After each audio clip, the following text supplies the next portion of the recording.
Dinesh क्यूवरा news time आपका स्वागत है। बांग्लादेश के संदर्भ में प्रधानमंत्री शेख हसीना 74 साल की, एक लंबा इतिहास, एक बेहतरीन कैरियर। 1947 सितंबर 28 जन्म हुआ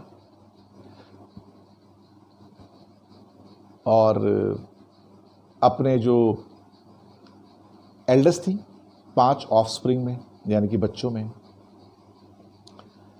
ख़ास तौर से तुंगीपारा उपजिला गोपालगंज में इनका जन्म हुआ। 1947 वो टाइम था जब भारत आज़ाद हुआ था, यानी कि तब ईस्ट पाकिस्तान नया नया बना था। 15 अगस्त को, और शायद 1-1.25 महीने के बाद ही, 1.5 महीने के बाद भी इनका जन्म होता है। आज के संदर्भ में देखें तो 1947 में जन्मी प्राइम मिनिस्टर शेख हसीना आज बहुत सारी सीढ़ियां तय करके वहां तक पहुंच गई जहां तक बहुत कम लोग पहुंच पाते हैं। अवामी लीग की चीफ हैं, अभी प्राइम मिनिस्टर हैं। बहुत सारे प्रोग्राम ढाका में और बांग्लादेश में कमेमोरेट करने के लिए भी उनके लिए हो रहे हैं वहाँ पर, जहाँ पर उनकी स्पीचेस या बाकी चीज़ें या उनके थॉट्स जिनको डिस्कस किया जा रहा है। उनकी जो एक स्कूलिंग भी वहीं से स्टार्ट हुई थी जहाँ पैदा हुए थे, और 1954 में जब बंगबंधु एक लेजिस्लेटर बने तो फैमिली ढाका आ गई। वहाँ पे वो Shere Bangla girls school and college, Azimpur girls high school और बदरुन्निसा गवर्नमेंट कॉलेज, यहाँ पर उन्होंने बाकी की सारी पढ़ाइयाँ की।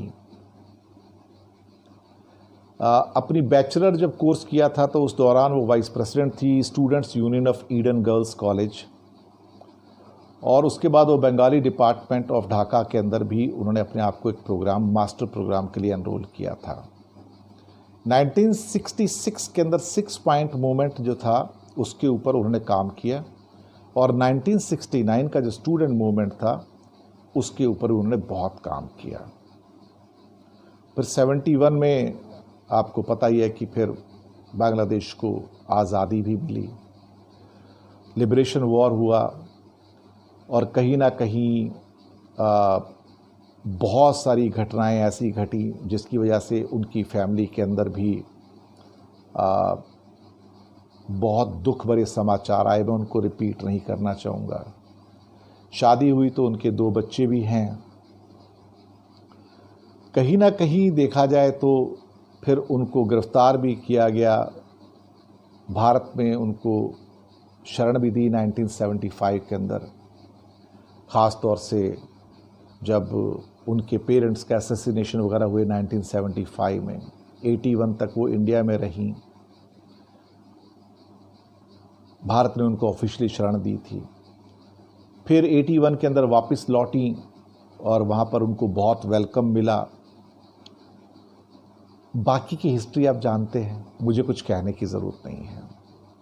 एक नेशनल लीडर के रूप में, एक इंटरनेशनल लीडर के रूप में, एक स्टेट्समैन के रूप में, एक टीम बिल्डर के तौर पर, एक ऐसी लेडी जो कि हाईली कमिटेड है अपने नेशन के प्रति, उसके विकास के प्रति, उसके लोगों के प्रति, जो उनका विज़न है, जो उनका एक तरह से कहा जाए तो पाथवे है आगे का, जिस ढंग से उन्होंने कंट्री के ट्रांसफॉर्मेशन का सोचा, बंगबंधु के ड्रीम का सोचा, और उसको ध्यान में रखते हुए उनका मकसद सिर्फ यही था कि मुल्क के अंदर खुशियाँ लाई जाएं, लोग खुश हों, तरक्की याफ्ता हों, एजुकेशन बेहतर हो, हेल्थ बेहतर हो, पर कैपिटा इनकम बेहतर हो।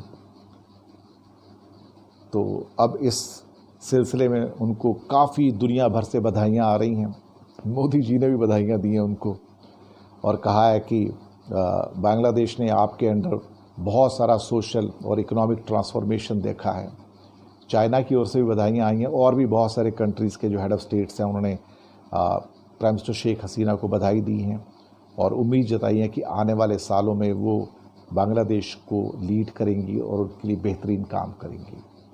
हमारी ओर से, हमारे चैनल की ओर से भी प्राइम मिनिस्टर शेख हसीना को एक लंबे टेन्योर के लिए, एक हेल्दी फ्यूचर के लिए उनको बधाई हम देते हैं। हमारी विशेज़ भी उनके साथ में हैं और हमें उम्मीद है कि वो आने वाले दिनों में बांग्लादेश को प्रॉस्पेरिटी की ओर ले जाएंगी और एक बेहतरीन लीडरशिप का मुजाहरा देते हुए बांग्लादेश को ट्रांसफॉर्म करेंगी।